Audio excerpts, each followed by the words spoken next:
In November last year, our first panel, Language Matters, the narratives of war, was focused on recent debates on the toxicity of speech acts and discursive practices, disinformation and manipulation on social media, and communication in a pandemic of toxic language, on the same page as the studies of war narratives and disinformation by intention. First segment of our panel now, today, is called Understanding History Matters. This segment mirrors our dedication to emphasize that we cannot have a critical thinking, vital to navigate the ocean of information daily, if we don't understand our community's history and neighbors, the recent history of our world. It is my pleasure to introduce to you and to invite to join me, to invite to come Mr. Yevhen Mahda. Mr. Yevhen Mahda is an Ukrainian political analyst, director of the Institute of World Policy, associate professor at the Igor Sikorsky Kyiv Polytechnic. Yeah, Institute, and Mr. Cosmin Popa. He is our rock star. He contributed at our web page, Language Matters, talking about our recent history in dialogue with Monica Tănase, my colleague.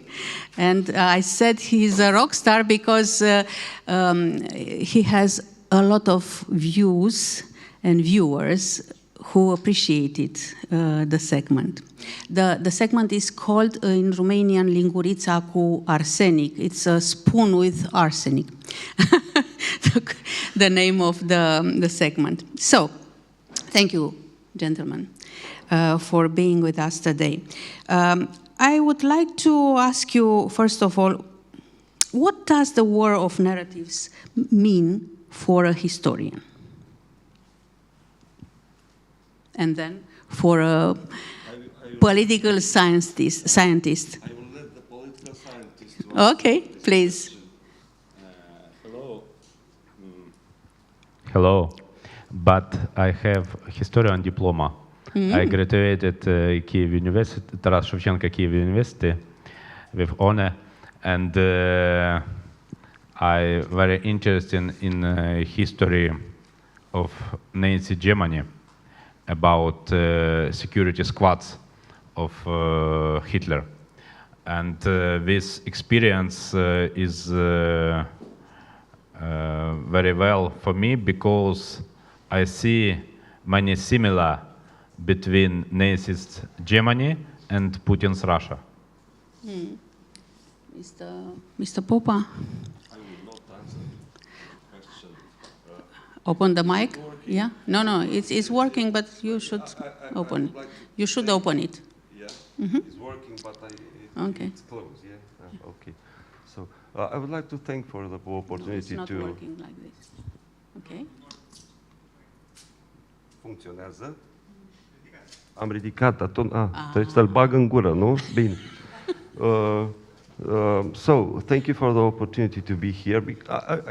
In my view, it's essential to have platforms, all kinds of platforms, even tiny platforms, to exchange views, to learn more about others, participants in this, let's say, conflict.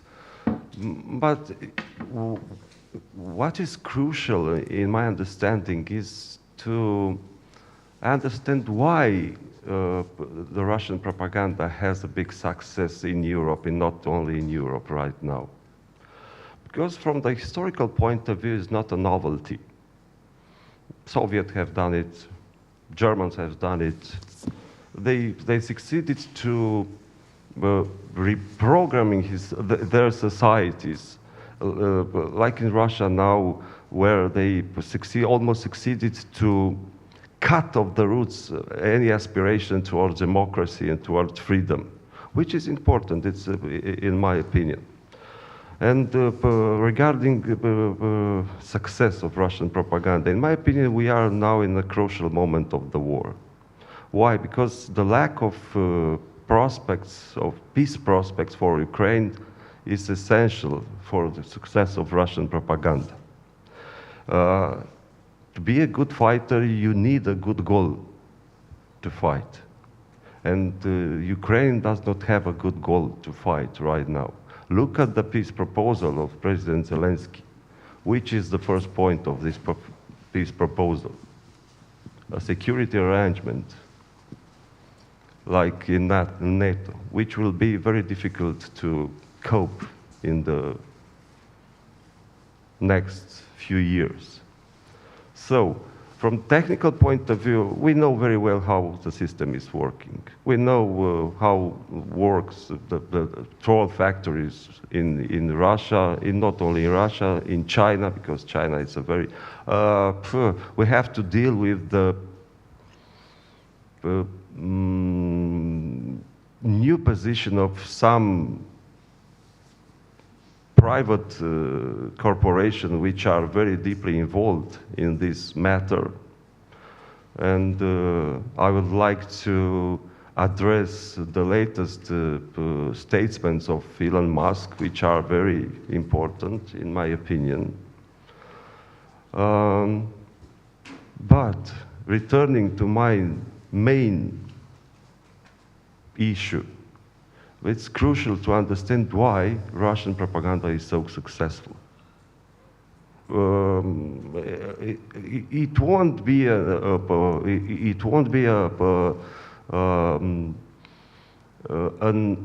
happy outcome just to understand technical point of view, just to exchange view among true believers in democracy and in liberty.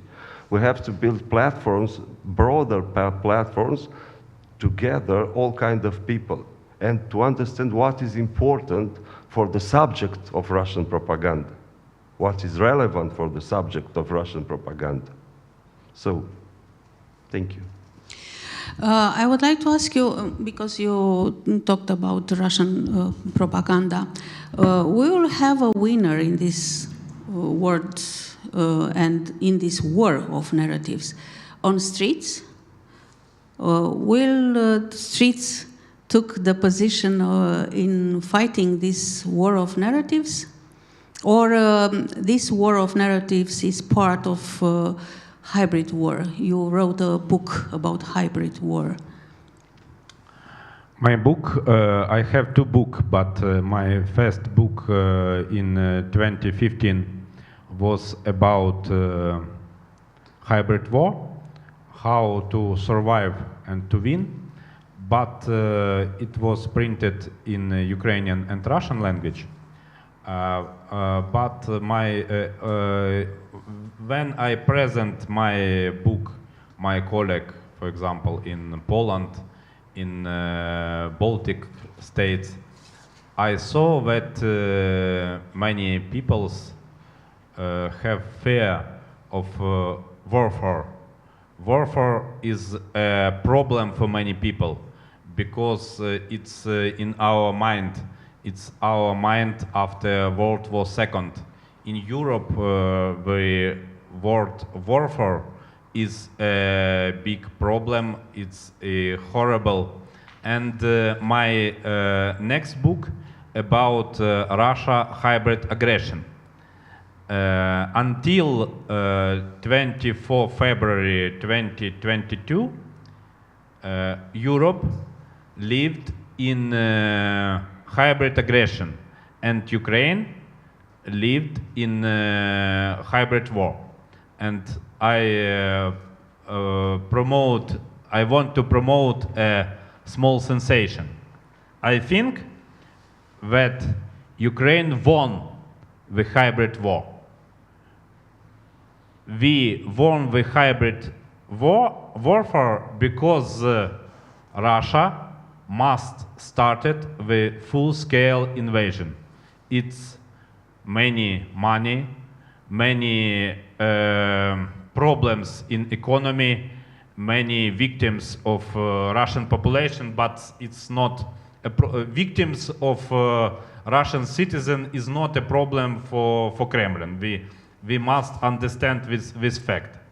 And if about your question, I think that this war is war in our minds, because it's not only war for territories.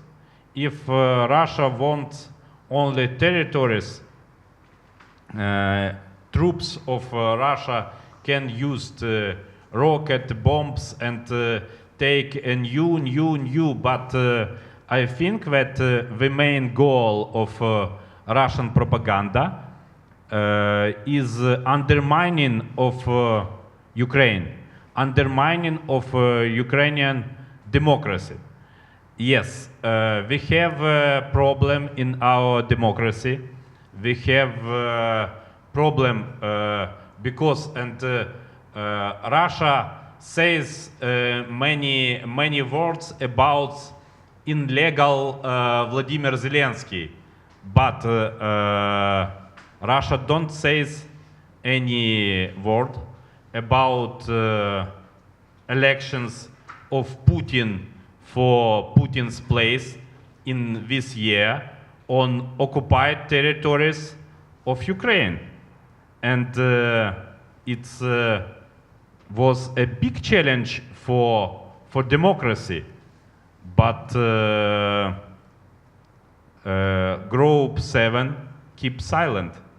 And it's a problem for all of us, because Ukraine territories that are occupied by Russia is the biggest occupied territory in Europe in this century. And we live in a situation of biggest warfare in contemporary world. I think that thesis about World War Third, it may be a narrative of Russian propaganda, because when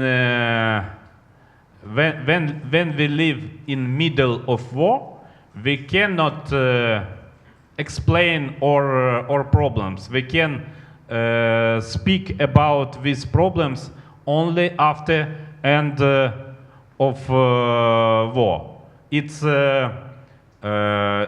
this definition is not for politologists; it's for historians. Says about war. But I want to say about main for me as a citizen of Ukraine, narratives of Ukraine propaganda. I want to see these narratives from Ukrainian president, Ukrainian ministers, and Ukrainian warriors. I think that after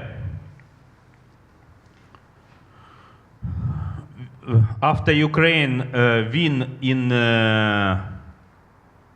hybrid war, Ukraine start the independence war, because Russia-Ukrainian war is a moment of collapse of Soviet Union, is a process of deconstruction Soviet Union. And I think that we must say about largest war in contemporary world, but also we must say about anti-colonial war. I would like to interrupt you to ask Mr. Popa if he agrees with you about this. I would like to propose your broader perspective of Yeah. this matter, because the war in Ukraine is just... This perspective is okay, it's All right, but we would It's like not to up know for- if it is the same in Europe or in It's not in the up to world. us to decide if this Mr. Magda perspective is correct or not. It's his perspective, but in my opinion, we are very far away from the victory in this hybrid war, because primary, which was the main goal of Russian propaganda, to create a background noise to disguise the political actions.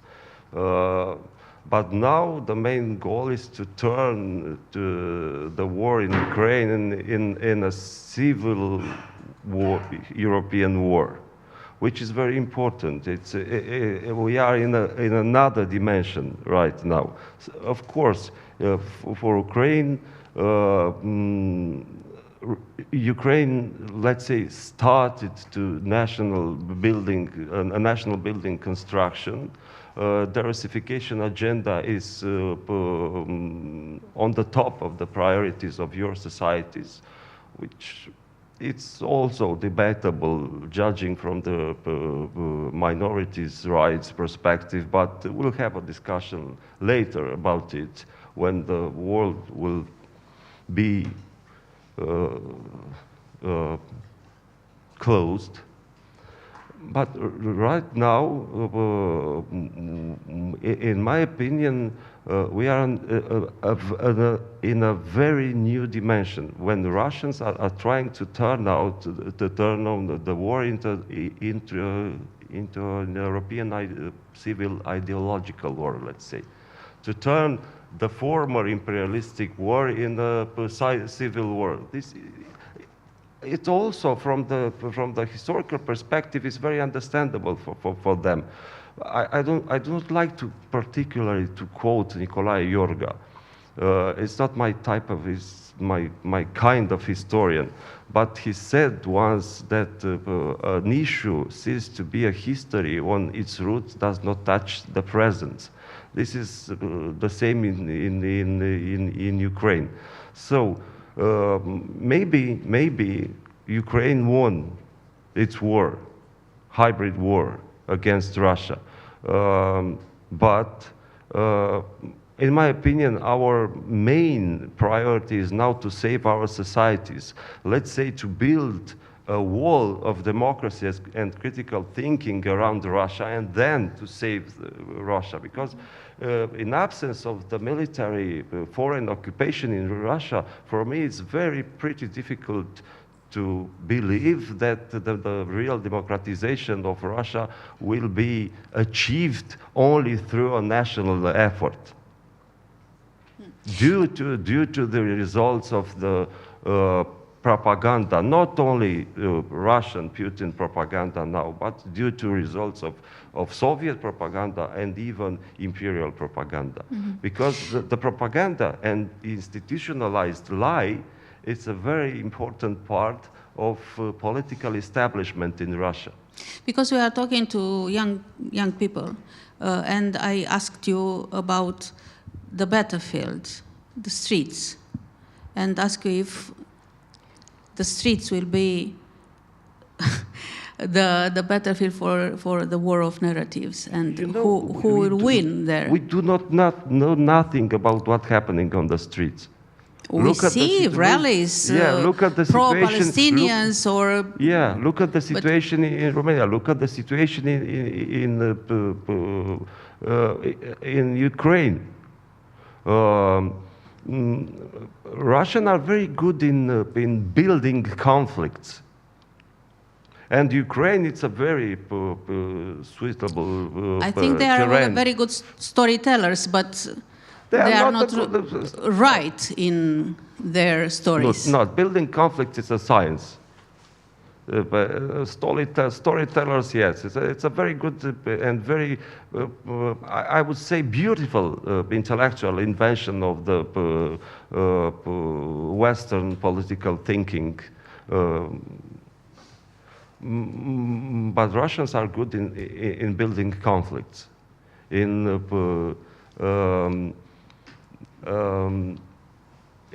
inducing a state of conflict through all society. History is, I think it's sort of very good, how can I say, promotion item in political campaigning. There are upcoming elections for president and for parliament in Romania, in other countries in Europe, in the United States. History is make America great again. It's something about we lost or something about we passed through. And the question is? The question is, how can we teach youngsters to understand history, because this is the theme of our segment, understanding history matters. How can they understand unbiasedly history to judge the elections, I don't know, comments or advertisements, or because we will have they began in Romania in August to talk about the golden Romanian history, and they talk about our leaders, medieval leaders, and how can we teach youngsters to see and to understand history unbiased? Tough task. In my opinion, it's impossible. I don't have a recipe for that. You have to let the society to be free, to let's say to encourage critical thinking, first of all. You know, the very successful ads are about communism in Romania and in Moldova. These are the election ads about a past, a golden past, that is better than the present. And look, they are very young. They didn't live that period of time. Yeah. I think that this issue has nothing to do with Russians. No, I don't speak about Russian. I'm asking you about Romanian history, about European history, about everyone's history. How to understand history in front of these ads, political ads, talking about a golden past. Yeah, Mr. Mahda. I think that the battlefield of narrative war, not on the street. The main battlefield in TikTok, in Instagram, in AI. It's I think that it's the mainstream of contemporary world. As a university teacher, I working from 2020 in Zoom because COVID and small pause with work in auditory, but we war began, and I have if I have a possibility to work in auditory is very well for me. And if I take part in conference in Ukrainian cities. But the main pillars of Russian propaganda, in my point of view, is in contemporary today, is the process of dehumanization of Ukrainians and the process of confrontation with the West. I think that it's two wings of Russian propaganda. And if we speak about history, I want to underline the interesting fact. Ukraine lived a few centuries without statehood. It was only part of Russian Empire. And Russia have in its archives many documents not only of Ukrainian history, about history of Poland, and in Poland we can see another side of political, of national memory, but it very very sharp and discussion about violent tragedy is not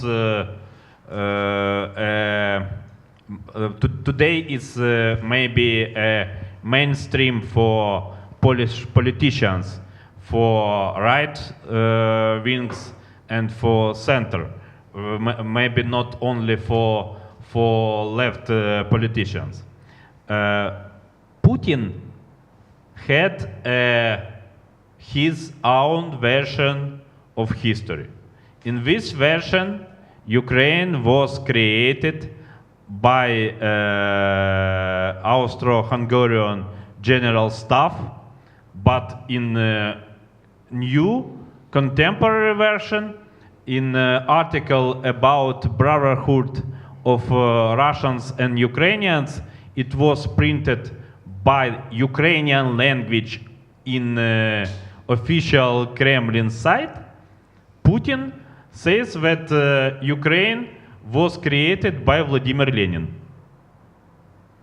I cannot imagine all of mix of ideas in his mind. It's impossible. But in propaganda, Russian propaganda stayed on pillars of Soviet propaganda. And today Russia very active used vocabulary of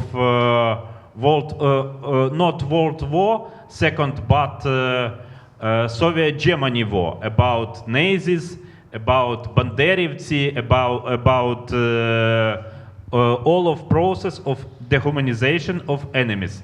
Dehumanization of enemies is and do not say about Ukraine as a similar state. Russia don't can say about war with Ukraine, only about special military operation. Why do you think this part of history, golden history, is very, how can I say for our young audience, sexy in making this kind of propaganda? Why do you think because they didn't live in those historically, it's nothing new years, in this nostalgia. It's the golden past. It's you know, a constant of the collective thinking in all Europe. Nothing new in my opinion. It's important to find out if for these youngsters it's important to live in a democracy. When we understand if for them it's important to live in a democracy, we will find the solutions, how to teach them proper history. There is not such thing like objective history. This is a chimera. There is not objectivity in history. There is only views, interpretations, perspectives, paradigms, and so on and so on. There is nothing such a objective history. There is a history through movie propaganda. There is a history through textbooks, which are short, simple. There are also a kind of propaganda, historical propaganda, national propaganda. So let's deal with it. Freedom means diversity. So first of all, it's essential to find out for them if it's important to live in a democracy, because in my opinion, the main threat to our democracy is the quality of our politicians, not the views of our youngsters. So. Okay. Before we will take the last question for this first segment, Maybe we have questions online. Alexandra, my colleague, she's prepared to. Next time we should invite someone from the Russian embassy. Okay, thank you. My final for this segment question is about who wins the war of narratives, in your perspective and in your perspective. I understood not only in Ukraine. I have a new idea that any past is golden. Yeah. And I think that we must remember about past and create a future. Create a future by our common efforts. And we must create a narrative in our region, in Baltic Black Sea region, a main narrative that Russian Empire must die. We should win the war if you want to survive. So, in my opinion, in the next few years, a conflict, it's unavoidable. First of all, a military conflict, but it's important, first of all, to win the ideological conflicts and to understand that for historical time being, Russia now is beyond salvation. Okay. Now we will take questions. Yeah, Alexandra? Yes, Mr. Popa told us that there is not objectivity in history. Yeah. So freedom means diversity, okay, but freedom also means disinformation, toxic information in social media. It's a fact that we are facing all over the world, this disinformation. And the question is, what should we teach our children in school about this recent history that we are facing? How we can create an impartial speech and not a different version of history depending on the country we live in? What should we teach our children? It's from Facebook? Yes. Or yes. Facebook? Critical thinking, first of all. Critical thinking is solution for every kind of problems, not only in history, in everyday life, in politics, in your decisions regarding your future. Critical thinking, to understand that to form this mechanism to react, to intellectually react to these situations. It's simple. We shouldn't be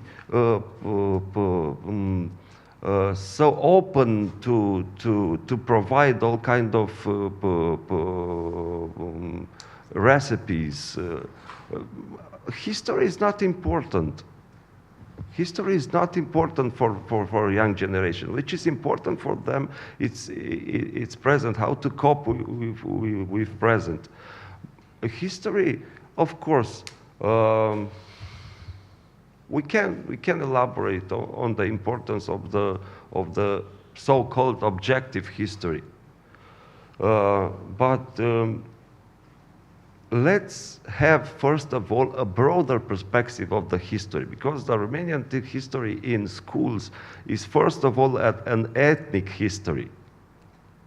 Let's give to history a broader national perspective, a broader regional perspective. Let's understand that we are not an exception, but we are rather a rule for this part of the Europe.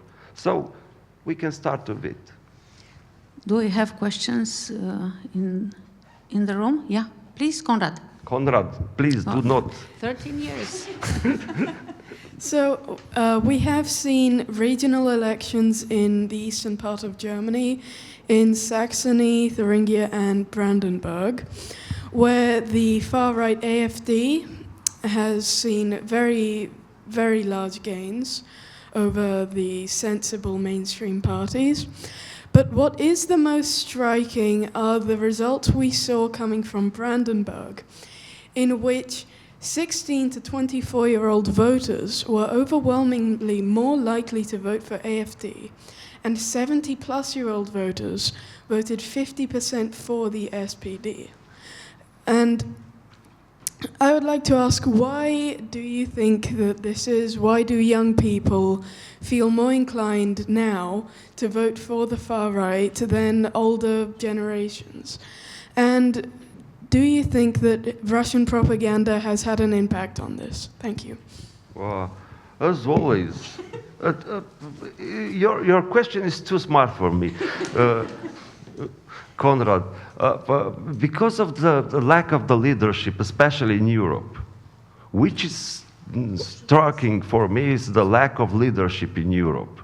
Look at Scholz, even look at Macron.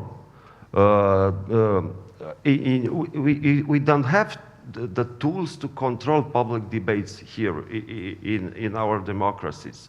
Authoritarian powers have such kind of tools. They are not forbidding public debates. They are controlling to serve to their goals. Now, public debate tends to control the decisions of the politicians. So, in my opinion, the lack of leadership is the main explanation. The quality of politicians, like in Romania, in Germany is the same.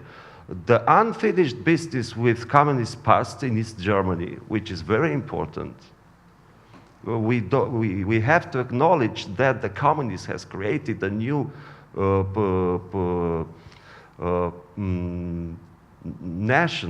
nationalities in Soviet Union, even in East Germany, even in Romania.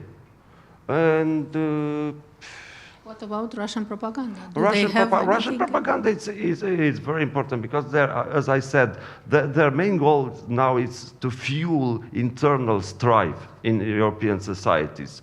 Look at the gender identification issues. They are constructing the perspective that we are on the verge of disintegration here in Europe. So the Russian propaganda is working, and is working very good, especially in Germany, because there is a kind of, let's say, ill relationship between Germans and Russians, which explainable through history, but we have to acknowledge and we have to cope with it. Why Germany, first of all, is looking to this war in Ukraine, but is considering all the time the future relationship with Russia, not Ukraine. For Germany, for instance, symbolically, politically, Ukraine can be important, like in the late period of First World War, but it's not essential. So, okay. Mr. Mahda? It's Germany, I think, is a main goal for Russian propaganda, because this country is a leader of European economy, and sometimes in a leader of, but not today, leader of European policy. Today, leader of European policy is woman from German, Ursula von der Leyen, but not German as in Berlin we cannot a leadership of Europe policy. But I want to repeat about Lisa Girl affair. 7 years ago, very well-known affair about fake sexual violation with Russian-speaking girl Lisa and Muslim immigrants, and for example, President Steinmeier, who was Minister of Foreign Affairs of Germany in that time said to his colleague Sergei Lavrov to stop the wave of this propaganda. And Brandenburg land is one of eastern lands of Germany, and we have,